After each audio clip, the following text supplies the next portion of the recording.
Yo, c'est Paul. Tu vois, c'est super, il y a un énorme engouement autour de la blockchain, les crypto-monnaies. Aujourd'hui, tu as des centaines de milliers de personnes qui sont intéressées par cette nouvelle technologie. Parmi ces gens, combien sont allés lire le white paper de Satoshi Nakamoto sur le Bitcoin? Tu vois, dans cette vidéo, je vais mettre les mains dans le cambouis pour toi. Ah, mais touche pas avec sa patte pleine de cambouis, hein. Après, j'en ai pour une heure à enlever les traces à la gratounette. Je vais te montrer qu'est-ce qu'on trouve dans cette première version du Bitcoin, quelles sont les fonctionnalités importantes, je vais tout expliquer. C'est ce que je te propose de faire tout de suite. Je vais cliquer sur Download, tu l'as téléchargé, tu l'as dézippé, on va voir tout de suite ce qu'il y a à l'intérieur. Nous, ce qui nous intéresse, c'est le dossier SRC. C'est dans ce dossier où on va avoir toutes les sources qui ont permis à construire cet exécutable. Et là, tu peux remarquer qu'il y a quand même pas mal de fichiers. Dans un premier temps, si ça ne te dérange pas, je vais te montrer à quoi servent l'ensemble des fichiers. Je ne vais pas aller dans le détail, je vais te montrer brièvement à quoi ils servent. Et dans un second temps, je vais rentrer un petit peu plus dans le détail en te montrant des fonctions clés au niveau de l'algorithmie, en rentrant dans les fichiers et en te montrant en détail, par exemple, comment est définie une transaction, comment est défini un bloc, et même l'endroit où on a initialisé le premier bloc dans la blockchain Bitcoin. Je vais commencer par te présenter main.cpp. On va pouvoir vraiment tout faire avec. On va pouvoir se connecter au réseau Bitcoin. On va pouvoir récupérer les derniers blocs, les dernières transactions. On va même pouvoir gérer son portefeuille, envoyer des transactions aux autres, les recevoir.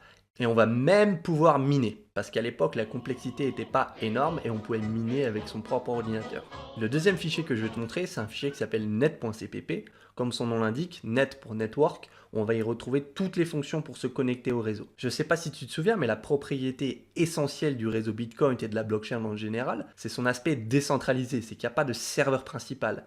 Et toute la problématique que résout ce fichier, ça va être de trouver le réseau, trouver quelles sont les autres personnes avec qui je peux interagir pour moi rentrer dans le réseau Bitcoin quand je viens de me connecter. Le prochain fichier que je vais te montrer, c'est un fichier qui s'appelle script.cpp et là-dedans, on va retrouver en fait toutes les fonctions de vérification. Vérification des empreintes, vérification des transactions, des blocs, etc. C'est là où on va retrouver tous ces types de fonctions. Le prochain fichier que je vais te montrer, c'est un fichier qui s'appelle db.cpp, db pour database. C'est là où on va retrouver toutes les fonctions associées à de la base de données. Aujourd'hui, si tu as envie de télécharger toute ta blockchain Bitcoin sur ton PC, c'est 180 Go, il faut les mettre quelque part, il faut les ranger. Et si tu as envie de chercher dans ces 80 Go, il te faut une astuce, il te faut aller très vite chercher de l'information et ça peut s'avérer compliqué si tu n'as pas un système de management de base de données. Ce fichier, il va avant tout servir à indexer de manière intelligente la blockchain sur ton PC et à très vite retrouver les informations. Ensuite, tu as le fichier utils.cpp. Utils pour utilitaire, c'est là où tu vas mettre toutes les fonctions dont tu vas te servir relativement souvent. C'est des fonctions qui vont t'aider à faire certaines choses, c'est des fonctions utilitaires. C'est comme avoir un KGB et mettre sa pelle, son marteau, sa pioche et tu vas dans le KGB quand tu as besoin. Le fichier sha.cpp, c'est là où tu vas retrouver toutes les fonctions cryptographiques qui vont donner de la sécurité au Bitcoin et au réseau. Si tu as envie de regarder ce qui se passe dans le fichier, n'hésite pas. En tout cas, il te faut un bon niveau en maths pour comprendre un peu ce qui se passe. Tu comprends pas? Si, je comprends, si.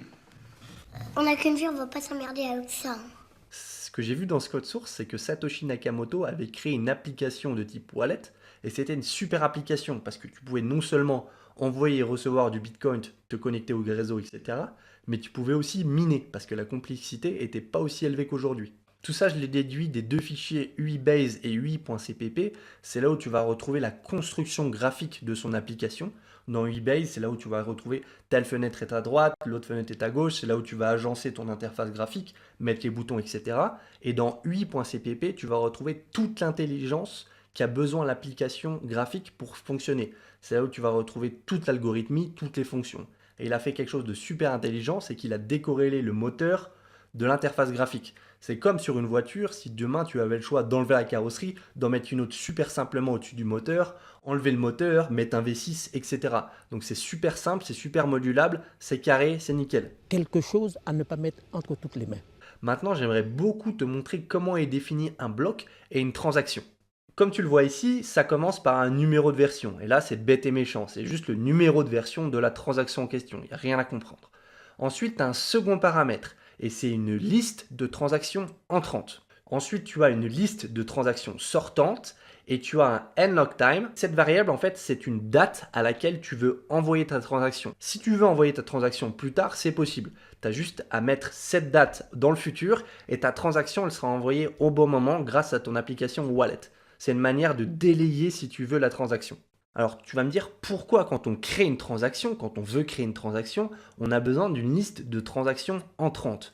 Les transactions entrantes, elles vont être utiles, si tu veux, au réseau pour justifier que tu as les fonds suffisants pour pouvoir faire ta transaction sortante. Finalement, une fois que tu as créé une transaction, elle va être broadcastée, c'est-à-dire envoyée à tous les nœuds du réseau pour pouvoir ensuite être validée par les mineurs et les bons créditeurs seront crédités et tes bitcoins seront envoyés. Toi, tu seras débité et l'autre personne sera créditée. C'est comme ça que ça marche. Juste là, tu as la définition d'un bloc. Un bloc, qu'est-ce que c'est? C'est très simple, c'est un espèce de conteneur qui va posséder plusieurs transactions. Une fois que le bloc a été validé par la communauté et par les mineurs, on va pouvoir l'indexer sur notre disque dur. Ce que tu vois ici, c'est la définition au point de vue C++ du terme d'un bloc.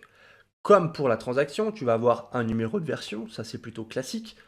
Unsigned int 256, si tu veux, c'est une variable, un entier non signé, donc en gros c'est un énorme entier sur 256 bytes où on va ranger l'empreinte du bloc précédent. Tu vas avoir la même chose, et là ça va être l'empreinte du bloc mère. C'est la mer noire. N-time, c'est la date à laquelle le bloc a été créé. N-bytes, ça va être la taille du bloc en bytes. Je ne sais pas si tu as déjà vu une variable qui s'appelait nonce avant. Nonce, c'est un entier aléatoire qui va être généré à chaque fois. Et évidemment, comme promis, un bloc contient une liste de transactions. Tu vas retrouver ça ici. Boum.